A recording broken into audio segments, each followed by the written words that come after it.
ओम शांति। आज हमारे बीच एक ब्रह्मा कुमार भाई जी हैं, जिनसे उनका अनुभव हम पूछेंगे और अभी जानते हैं उनके द्वारा ही उनका परिचय। और उनके लिए एक शब्द मैं कहना चाहूंगी, एक बार ठान लो तो दुनिया की हर परेशानी आपकी हिम्मत के आगे घुटना टेक देगी। और ईश्वर भी उन्हीं की मदद करता है जो हिम्मत रखते हैं। हिम्मते बच्चे मददे बाप, या हिम्मते मर्दा मददे खुदा। तो इनके आधार पे आपका अनुभव, बहुत अच्छा अनुभव आप सुनाएंगे जो हम सभी सुनने जा रहे हैं। तो पहले भ्राता जी, आपका नाम क्या है और वर्तमान समय आप क्या करते हैं? ओम शांति। शरीर का नाम है बीके सेवा भाई। वर्तमान में केंद्रीय विद्यालय नारायणपुर में एक प्राथमिक शिक्षक के रूप में पदस्थ हूँ। अच्छा, आप बताएंगे इस ईश्वरीय ज्ञान में आपका आना कैसे हुआ? हाँ, इस ईश्वरीय ज्ञान में मेरा आना, एक बहन जो थी, पुष्पा बहन, जो कि प्राथमिक शिक्षक के रूप में वहाँ अपॉइंट की थी मेरे गांव में। और जब वो गीत चलाती थी, जहाँ पर वो निवासरत थी, वहाँ पर वो जब गीत चलाती थी शाम को मेडिटेशन करते समय, जिसे हम नुमा शाम कहते हैं, तब वो गीत चलाती थी। प्रभु प्यार की किरणों से जीवन हुआ उजाला, पलकों में बिठा के हमें बड़े प्यार से है पाला। ये गीत ने मेरे दिल को ऐसे छुआ कि मैं बस परमात्मा के प्रेम में डूबता चला गया। और वहीं से फिर मैं इस गीत से आकर्षित होकर के दीदी के पास गया। मैंने पूछा कि आप ये क्या मेडिटेशन करते हैं शाम को, ये 2 पेज की क्या चीज़ है जिसको आप पढ़ते हैं? तो उन्होंने मुझे परिचय दिया और फिर उन्हीं के माध्यम से मैंने साप्ताहिक कोर्स जो कि होता है वो मैंने पूरी की और बस परमात्मा के प्रेम की ओर खींचा चला आया। बहुत सुंदर। जो भ्राता जी ने जो गीत के लाइन बताया है वो ब्रह्मा कुमारी का ही गीत है, जो बाहर का नहीं है। और किसी बच्चे ने, भगवान के किसी बच्चे ने ऐसे डूब करके वो गीत को बनाया है, गाया बाहर वालों ने है। और उस गीत ने इतना आकर्षित किया कि ईश्वर की ओर खींचे चले आए और आज ईश्वर के बन चुके। तो इस ईश्वरीय जीवन यात्रा के कितने समय, कितना वर्ष हो गया आपको? मैं उस समय कक्षा 9वीं में अध्ययनरत था। और एक बालपन होता है कक्षा 9वीं की जो एक विद्यार्थी के लिए। उस समय 2006 से मैं बाबा के ज्ञान में आया और बाबा के घर का भोग मुझे बहुत प्यारा है। जहाँ भी स्थानों पे रहा हूँ, सद्गुरुवार को मैं खींचा चला जाता हूँ सेंटर की ओर। और मैं इस भोग के माध्यम से ही और भी आत्माओं को ज्ञान में लाने का निमित्त बना हूँ, जिसको हम भोग कहते हैं। ये एक्चुअली में प्रभु प्रेम का प्रसाद है। आध्यात्मिक भाषा में भक्ति मार्ग में इसे प्रसाद कहते हैं, जिसे हम बाबा के घर का भोग कहते हैं। तो ये एक बहुत अच्छा माध्यम है परमात्मा प्रेम तक ले आने का। सभी आत्माओं को तृप्ति मिलती है, संतोष मिलता है। तो मैं बाबा के ज्ञान में इस भोग के माध्यम से और गीत के माध्यम से आया। सुंदर। और मेरा जो जीवन है ये इतना प्रेममय हो गया। वह जो समय है मेरा बालपन था, मुझे पता नहीं था कि आध्यात्मिकता होती क्या चीज़ है, परिस्थितियों को पार कैसे की जाती है, जीवन जीने की कला क्या होती है, हम घर परिवार में किस तरह की परिस्थितियों से पार होकर के अपने जीवन को सहज बना सकते हैं, ये मुझे मालूम नहीं था। और अब मैं अपने आप को इतना संतुष्ट और निश्चिंत महसूस करता हूँ आप सभी के बीच हूँ। बहुत अच्छा। तो कहते हैं ना, ब्रह्मा कुमारी में किसी को ज्ञान अच्छा लगता, किसी को यहाँ की शांति अच्छी लगती, किसी को सद्गुरुवार का भोग अच्छा लगता है, किसी को ईश्वरीय परिवार अच्छा लगता है, ये संगठन अच्छा लगता है। तो आपको जो ईश्वरीय गीत ने और भोग ने आकर्षित किया। और बहुत अच्छी बात आपने बताई कि भोग में वो जादू है, वो प्यार है, वो शक्ति है, वो मिठास है, जो औरों को भी यहाँ खींचे चले आते और भी खींचे चले आते हैं और औरों को भी भोग ले आता है। तो लगभग 15-16 साल हो गए आपको ना? 16 वर्ष आपको इस ईश्वरी जो जन्म के आध्यात्मिक यात्रा के हो चुके हैं। तो अभी आप कुछ अपना अनुभव सुना सकेंगे कि आपको ईश्वरीय मदद का आपने अनुभव किया, जिस समय कोई आपका मददगार नहीं था, इस ईश्वरीय ज्ञान में आने के बाद आपको परमपिता परमात्मा ने, बाबा ने क्या क्या मदद किया? बहुत सुखद अनुभव रहा है मेरे बाल्यकाल से अब तक का। मेरे पढ़ाई के लिए मेरे घर की आर्थिक जो स्थिति है, पारिवारिक स्थिति है, इतनी सुदृढ़ नहीं थी, किंतु बाबा ने मुझे इतना मदद किया, इतना मदद किया। जब मैं कक्षा 10वीं पास किया, तभी से मेरे माता पिता ने मुझे यह कह दिया कि अब हमारी जो आर्थिक स्थिति है, आगे की पढ़ाई के लिए हम आपको मदद नहीं कर सकते। तब मैंने ठाना कि भगवान आप मेरे साथी हो और आपके रहते मुझे किसी प्रकार की तकलीफ तो हो ही नहीं सकती। आपके साथ के अलावा मेरा और कोई है भी नहीं, लेकिन मैं आगे की अपनी पढ़ाई पूर्ण करूंगा। तब मैंने ठाना कि मैं उस दौर तक जब परिवार का सपोर्ट था, मैं गवर्नमेंट स्कूल में पढ़ाई किया और उसके बाद मैंने दोस्तों की मदद लेकर के भगवान को साथी मान करके प्राइवेट स्कूल चुना। और प्राइवेट स्कूल की फीस मैं इस तरह से देता था, शनिवार और रविवार को मेरा दिन एक निश्चित होता था। मैं आसपास खेतों में काम करने चला जाता था, रेत भरने, ट्रैक्टर में भरने के लिए चला जाता था। कोई सा भी काम छोटा या बड़ा नहीं होता है। मैं इस बात को बहुत करीबी से महसूस किया और मैं इस तरह से कार्य करते हुए अपनी स्कूल की फीस पटाता था। साथ ही कॉलेज का जब दौर आया तो मुझे बाबा ने इतना मदद किया कि दीदियों को निमित्त बनाए और मुझे हर तरह से एक माँ की पालना मिली। भगवान की पालना जिसको मिल जाए, उसे किसी और की पालना की आवश्यकता क्या। ये दुनिया भागदौड़ भरी दुनिया है और इस दुनिया में रहते हुए कीचड़ में पाँव हो और चेहरा कमल की तरह खिलता रहे, ऐसा जीवन भगवान ने मुझे दिया। और मैं जहां भी जाता हूँ, बाबा मेरे लिए मदद का हाथ हमेशा बढ़ा करके रखे, दोनों भुजाएं खोल करके मुझे बुलाते हैं। जहां भी जाता हूँ, खान पान की पवित्रता हो, रहवास की पवित्रता हो, हर तरह से मदद मुझे मिल जाता है। मुझे मांगने की दरकार नहीं होती, भगवान पहले से ही मेरे लिए स्थान निश्चित करके रखते हैं। बहुत सुंदर अनुभव है और अनेकों के लिए आप प्रेरणा स्रोत हैं कि ऐसी विपरीत परिस्थितियों में भी आपने एक जुनून आपके अंदर था, अपनी पढ़ाई को आपने जारी रखा और उस समय ईश्वरीय मदद भी आपको थी, लेकिन आपने हिम्मत भी ऐसा रखा कि मुझे अपने बलबूते पर जो है कुछ करके दिखाना है। जबकि आज की युवा पीढ़ी जो है, आज के जो बच्चे हैं, इतने उनको हर प्रकार की सहूलियत मिलने के बाद भी वो पढ़ाई नहीं कर पाते हैं, ठीक है ना। लेकिन इतना समय, वैसे समय पर आपने जो है अपनी हिम्मत से और अपना खुद कार्य करके, हाँ, मेहनत से भी नहीं डरे, आपने संकोच भी नहीं किया और कभी बोझ भी नहीं बने, क्योंकि आर्थिक स्थिति ठीक नहीं थी। तो बहुत प्रेरणा लोग आपसे लेंगे जो भी सुनेंगे। और अभी आप ये बताइए कि और भी कोई मदद, ऐसी मदद कि आपको अनुभव बताइए कि ऐसी परिस्थिति कोई आपके पास आई हो और बाबा ने आपको उससे निकाला, ये तो मदद किया। बाकी कई जैसे कोई घटना घट जाती है या कोई परिस्थिति आती है, तो ज्ञान और योग की मदद आपको और कैसे मिलती है, कुछ और अनुभव बताइए। एक अनुभव मुझे याद आ रहा है। 2018 में जब मैं सुकमा में, केंद्रीय विद्यालय सुकमा में पदस्थ था, तब शाम को मैं घर वापसी के लिए निकला हुआ था। तभी शाम की मेरी बस थी और उस बस में मैं सवार था, मेरे साथ में बहुत से यात्री उस बस में सवार थे। हम आ ही रहे थे कि रात के 12:10 पर। कब की बात है? ये 2018 की बात है। रात के 12:10 हुए थे और स्लीपर बस थी, इसलिए मैं स्लीपर कोच में ऊपर में सोया हुआ था। मैंने कहा बाबा चलो चलते हैं। बाबा तो हमेशा मेरे साथ ही रहे हैं और यह जो बैच आप देख रहे हैं, मैं स्कूल में रहूं या कहीं भी रहूं, बहुत सुंदर, बाबा का बैच हमेशा मेरे साथ रहता है। बाबा हमेशा मेरे साथ रहते हैं।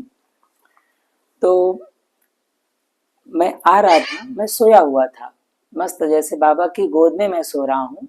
मुझे कुछ मालूम नहीं था, क्योंकि एक निश्चित स्थान पर जाने के बाद तो मुझे उठना ही था। तो मैं सोया हुआ था, पर जब मैं जगा तो मैंने पाया कि मेरी जो बस है वो पलट चुकी है, उल्टे पहिए घूम रहे हैं, बाहर हो हल्ला हो रहा है, मुझे पता ही नहीं। एक बैग ऊपर से मेरे ऊपर जब गिरा तो मैं उठ के देखा, मैंने अपने आप को पाया कि मैं पूरी तरह से सुरक्षित हूँ। बस 5 फीट नीचे है। जाको राखी साइया मार सके ना कोई, ईश्वर जिसके साथ है डरने की क्या बात क्या है। बात बिल्कुल है। प्रैक्टिकल में आपके साथ तो हुआ। वो बस जो है नीचे पलट चुकी थी, ऊपर ओ, पहिए घूम रहे थे। तब मैं आसपास देखा, सब हो हल्ला चिल्ला रहे हैं, बाहर में रोना पीटना हो रहा है। मैंने कांच को तोड़ा खिड़की के, और फिर वहां से बाहर निकल करके मैंने देखा तो चारों तरफ पूरा अंधेरा ही अंधेरा था। रात को? रात में 12:10 पे। कहाँ की घटना है ये? ये सुकमा से रायपुर रूट पे तो है। औरों को बहुत चोटें भी आई होगी, बहुत लोगों को। कुछ लोगों को चोट आई थी, उनको तुरंत दूसरी बसों में रिफर करके भेजा गया। लेकिन हम बाबा भी, ने आपको सेफ रखा था बाबा की बाबा ने गोदी में। मुझे बहुत बड़ा अनुभव है, क्योंकि अपने आप को सोने के समय भी आप बाबा को सुपुर्द करके सोए थे, उनके गोद में सोए थे। इसलिए ऐसा लगा जैसे बाबा ने आपको गोद में गोद में जैसे रखा है। बहुत सुंदर एक अनुभव है। माँ जैसे अपने बच्चे को अपने आंचल में छुपा के सेफ रखते हैं, ऐसे बाबा ने मुझे रखा। देखिए, ईश्वरी याद हमको कितनी मदद करती है। परमपिता परमात्मा कहते कि हर समय आपको मेरी याद में रहना है। उनकी याद है तो साथ है। और एक बहुत अच्छी बात आपने बताया कि आप जो पढ़ाते हैं, आप स्कूल टीचर हैं, फिर भी आप बैज लगा कर रखते हैं, जो कि हमारे संस्था का प्रतिनिधित्व करती है। और इतना आप जो है स्वच्छ आप व्यक्तित्व के हैं, और बहुत अच्छी इससे सेवा होती है ना। कई बाबा ने बीच में कहा कि कई बच्चे बैज नहीं लगाते, उनको लज्जा आती है, जबकि देखा जाए तो भगवान का मेडल है। और इसको देखते ही कईयों की वृत्ति वैसे चेंज हो जाती है, क्योंकि ब्रह्मा कुमारी को सभी आज जानते हैं। तो जहां भी आप जाते होंगे तो लोग कहते होंगे ना, एक एक सम्मान रिस्पेक्ट की करना भावना उनके अंदर आती है। और कुछ अनुभव और आपका है कि जबरदस्त अनुभव है? हाँ, और बच्चों के साथ जब हम जाते हैं, वैसे तो प्राइमरी विभाग में हम कक्षा 1 से लेके 5 तक के पढ़ाते हैं, और उसके बाद हमारे स्कूल में कोई से भी प्रोग्राम होते हैं तो पूरे 12th तक के क्लासेस हैं। 1000 से भी ज्यादा बच्चे हैं हमारे विद्यालय में। तो पूरे 36 से 37 स्टाफ हम एक साथ काम करते हैं। सबके बीच हमें इतना सम्मान मिलता है, हमारे लिए पूरी व्यवस्थाएं पहले से हो जाती है, हमें पता ही नहीं चलता कि हमें किन चीजों की आवश्यकता है, बाबा पहले से करा देता है। क्या बात है। बच्चे हमसे पूछते हैं, पास में आकर के पूछते हैं कि सर ये रोज आप क्या लगाते हैं? तो मैं यही कहता हूँ, बेटा आपने मम्मी को मंगलसूत्र पहनते देखा है? तो मम्मी, हाँ, तो बच्चे बोलते हैं हाँ सर हमारी मम्मी तो मंगलसूत्र पहनती हैं। तो मैं भी यही कहता हूँ कि ये मेरा मंगलसूत्र है, भगवान के साथ मेरी शादी हुई है। वाह वाह, क्या बात है। देखो, पवित्र जीवन, ब्रह्मा कुमारी जीवन आपने अपने से चूज किया, किसी का दबाव तो नहीं था इसमें आपको? नहीं, अपनी पवित्रता को अपनाना है, ब्रह्मचर्य को अपनाना है। परिवार में या दूसरे लोगों ने, संस्था में किसी ने दबाव तो नहीं डाला? नहीं नहीं। तो कैसे आपने ठाना कि मुझे ऐसा पवित्र जीवन जीना है? भगवान से मेरी इतनी प्रीत हो गई, इतनी प्रीत हो गई, हर कदम में पद्मों की कमाई मुझे देते हैं बाबा जो है, हर कदम में मेरी मदद करते हैं। तो जिससे मदद मिलता है उनसे जुड़ाव स्वाभाविक है। जैसे हम वर्तमान परिस्थितियों में जैसे देखते हैं, एक व्यक्ति जो है दूसरे व्यक्ति को जब मदद करता है तो उनसे जो संबंध है वो प्रगाढ़ हो जाता है, उनसे स्नेह बंध जाता है। वैसे ही परमात्मा जो है मुझ आत्मा को इतना प्रीत दे रहा है, इतना सब कुछ समर्पित कर रहा है, इतना सर्वस्व निछावर कर रहा है, तो क्यों ना मैं अपना ये एक जीवन क्यों नहीं दे सकता उनके लिए? बहुत सुंदर। ये मैं अपना एक जीवन पवित्र क्यों नहीं रख सकता? क्योंकि भगवान, वही मदद भगवान को चाहिए इस दुनिया को पवित्र बनाने के लिए, और परमात्मा से जुड़ने के लिए भी पवित्रता बहुत आवश्यक है। तभी आप इतनी अनुभूति करके सफलता के शिखर को छू रहे हैं। तो एक चीज में भ्राता जी ये भी बताइए कि आपके पास बहुत डिग्रियां हैं, बीएड किया है, डीएड किया है, डबल एमए हिंदी में इंग्लिश में किया है, और भी कई डिग्री हैं, और आपके साथ फ्रेंड हैं और भी जो परिचित आपको बोलते भी हैं कि आप इसके लायक नहीं हैं, और क्योंकि अभी संविधा में आप कार्य कर रहे हैं और हर बार चेंज कर करके आपको स्थान जाना पड़ता है, क्योंकि जब नियुक्ति नए रेगुलर में होती है टीचर की तो आपको जाना होता है। इस बीच आपको ऐसा नहीं लगता मन में कुछ भावना, एक होता है ना, एक दुखी हो जाता है मन की, मैंने इतनी डिग्रियां मैंने हासिल की है, इतना लायक हूँ, और फिर भी मैं ऐसे ही प्राइवेट में मैं पढ़ा रहा हूँ, ऐसा कभी लगा आपको? वर्तमान लोग कहते हैं परिस्थिति तो में लोगों का जो कहना है वो होता है, स्वाभाविक है। सभी देखते हैं, जानते हैं कि आपके पास इतनी डिग्रियां हैं, फिर भी आप एक सही पोस्ट पे क्यों नहीं पहुंच पा रहे हैं। तब मैं उनको यही कहता हूँ कि जो मुझे नहीं पता है वो मेरे बाप को पता है। वाह वाह, बहुत सुंदर, पॉजिटिविटी बहुत है। बच्चे को क्या चाहिए एक माँ बाप से अधिक कोई नहीं जान सकता। सामान्य हम देखते हैं जब छोटा बच्चा होता है तो माँ की गोद में वह रोता है तो मम्मी को पता चल जाता है कि इसको प्यास लगी है या भूख लगी है, मम्मी स्तनपान कराती है। ऐसे ही परमपिता परमात्मा मेरा पिता है और मुझ बच्चे को क्या चाहिए और कब चाहिए वो मुझसे बेहतर जानते हैं और मुझे देते हैं। इसलिए मैं कभी पूरा निराश नहीं निश्चिंत, होता, क्या बात है। निश्चिंत रहता हूँ कि समय आने पर वो सब कुछ देगा वाह वाह, और बहुत जितना बढ़िया। मैं चाहता हूँ उससे ज्यादा देगा। यही ज्ञान सिखाता है, यही परमात्मा की रियल में यही आध्यात्मिकता है। पॉजिटिविटी जो हमारे जीवन में है ना, निराशा बिल्कुल भी नहीं आई। लोगों को लग रहा है लेकिन आपको लगा नहीं। और आपसे बात हुई थी तो आपने कहा कि मुझे जो चाहिए दाल रोटी, मुझे जितना चाहिए उतना वो दे रहा है। भगवान दाल रोटी की गारंटी करता है, कभी भूखा नहीं सुलाएगा। तो अभी आपका आना नारायणपुर से हुआ है, तो यहाँ आप कांकेर छत्तीसगढ़ में आए हैं, तो हाँ किस जी। पर्पज से आना हुआ है आपका? यहाँ पे कैसे आए हैं आज? हाँ। अच्छा, तो भ्राता जी आपका जैसे अभी आपने बताया कि पदस्थ आप वहाँ पे केंद्रीय विद्यालय नारायणपुर में है, तो अभी तो आप छत्तीसगढ़ कांकेर छत्तीसगढ़ में आए हुए हैं, तो किस उद्देश्य से आपका यहाँ आना हुआ है? यहाँ पे कैसे आए? हाँ, यहाँ जेपी इंटरनेशनल स्कूल है, यहाँ पर मैंने मेल भेजा हुआ था कि आपके यहाँ जो रिक्वायरमेंट है उसके अकॉर्डिंग टीजीटी हिंदी पोस्ट के लिए मुझे इन्होंने भेजा, तो मैंने अप्लाई किया था, तो उसका कॉल आया था मुझे, तो मैं यहाँ इंटरव्यू और डेमो क्लास देने के लिए आया हूँ।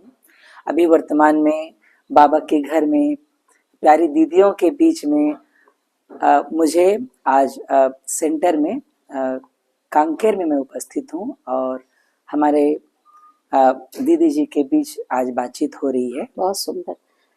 तो भ्राता जी बहुत अच्छे कवि हैं और एंकरिंग बहुत अच्छा करते हैं अपने स्कूल में भी। तो अभी आप कुछ ऐसी तुरंत अगर रचना रच सकते हैं, कुछ कविता, कुछ बोलिए अपनी रचनाएं, क्योंकि आप तुरंत, आपको एक वरदान है, या जो आप बोलते हैं जो याद है, आपकी खुद की रचना सुनाएंगे? जहाँ भी जाऊं जैसे भी जाऊं बाबा का ही सहारा है, ये दुनिया कैसे भी हो मेरे लिए मेरा प्यारा पिता ही सबसे प्यारा है, प्रभु ही सबसे प्यारा है। बहुत सुंदर, क्या बात है। और बताइए। चलता चलो निरंतर जहाँ भी, चलता चलो निरंतर जहाँ भी, बाबा तेरा ही साथ है, तू मेरे साथ है, तो डरने की क्या बात है, डरने की क्या वाह बात वाह, है। बहुत सुंदर। और बिल्कुल आपने अनुभव किया। और बताइए, लगता है कि सुनते जाए आपकी रचना में बिल्कुल जान है, और ऐसा लगता है आपकी जो रचना है ना, आपकी रग रग में भगवान के का जो प्यार समाया हुआ है, उसी से प्रस्फुटित हो रही है आपकी रचना उसी से ओतप्रोत है। और बताइए। बचपन से मैं बाबा के ज्ञान में आने के बाद से कई कविताएं मैंने लिखी और गीत कविताएं जो है बाबा के घर में जब भी प्रोग्राम होता है तो गुनगुनाने को मुझे मिलता है। तो मैं एक गीत आपके बीच लेकर के आ रहा हूँ। जो खुद आपने बनाए? नहीं, बाबा के घर के गीत हैं। अच्छा अच्छा। प्रभु प्यार का एक तराना तुम्हें सुनाने आए हैं, प्रभु प्यार का एक तराना तुम्हें सुनाने आया हूँ। प्यार का सागर प्यार लुटाता ये बताने आया हूँ, प्रभु प्यार का एक तराना तुम्हें सुनाने आया हूँ। सुगंध चाहिए फूलों की तो फूल से नाता जोड़ो, परमानंद को पाना होगर मन को प्रभु से जोड़ो। प्यार का सागर प्यार लुटाता ये बताने आए, प्रभु प्यार का एक तराना तुम्हें सुनाने आए। बहुत सुंदर। मैं देखो वो भी गा रहा है, शिव कू के कह रहा है ना, इसमें से तोते को भी देखो याद आ गया, आपने गीत का तान छेड़ा, वो भी देखो शिव कू के, तोते ने भी तान छेड़ दिया शिव कू के। देखो भगवान, हाँ, आज सुना रहा है ज्ञान, कोयल की तरह मीठा तान भगवान, तो तोता भी देखो उसको भी जो है वाइब्रेशन पहुंच गया। बहुत सुंदर आपने गीत गाया भ्राता जी, आपका बहुत बहुत धन्यवाद। बहुत सुंदर अनुभव आपने सुनाया। और बस बस हो गया। हाँ, तो आपका जो अनुभव है अनेकों के लिए प्रेरणा स्रोत बनेगा, अनेकों मार्गदर्शन मिलेगा, संबल मिलेगा और अनेक आत्माएं इससे जुड़ेंगे। आपने कहा जैसे आप बाबा का परिचय भी शायद आप देते हैं, परमात्मा का संदेश जहां भी जाते हैं। भगवान ने मुझे इतना अच्छा निमित्त बनाया है, मुझे मालूम नहीं था कि मैं भगवान की वॉइस बन सकता हूँ, उनका मैसेंजर बन सकता हूँ, संदेश वाहक बन सकता हूँ। पर मैं इसलिए और हताश नहीं होता दीदी कि मैं भले ही किसी रेगुलर पोस्ट पे नहीं हूँ वर्तमान में, पर बाबा मुझे जहाँ भेजते हैं सेवा के निमित्त बना करके भेजते हैं। और जहाँ तक मैं अपने नाम को सार्थक करना चाहूंगा कि बाबा ने ही मुझे, नाम बताइए। बाबा ने मुझे सेवा राम नाम दिया है। वाह वाह, सेवा तो राम राम की सेवा में ही मुझे आराम मिलता है, इसलिए मेरा नाम सेवा राम। इसीलिए शायद बाबा भेज रहा है यहाँ मैसेंजर बनाकर। बहुत अच्छा। तो अनेकों को बाबा के घर लाते हैं। हाँ। मेडिटेशन के बारे में बताते हैं। हमारे चलन और चेहरे से ही सेवा होगी, ये तो भगवान ने हमें वरदान रूप में दे ही दिया है। जहां भी हम जाते हैं हमारे साथ के जो स्टाफ हैं या बच्चे हैं हमें देख कर के प्रेरित होते हैं, ज्ञान की चर्चा उनसे होती है और जरूर ही मन की शांति, सुख और पवित्रता के लिए हम उनको ब्रह्मा कुमारी सेंटर तक लेकर के आते हैं। वह भी मेडिटेशन करते हैं और ज्ञान का लाभ लेते हैं, अपने जीवनचर्या में, अपने जीवन में बदलाव लाने के लिए प्रेरित होते हैं। हाँ, बहुत अच्छी बात है। बाबा ने बीच में वाणी चली हमारी संडे को, तो बाबा ने कहा कि ज्ञान तो हम औरों को देते हैं लेकिन अपने सूरत और सीरत के द्वारा भी बाबा को कि हमें बढ़ाने वाला कौन है, हमें ऐसा बनाने वाला, हमारे जीवन को श्रेष्ठ बनाने वाला कौन है।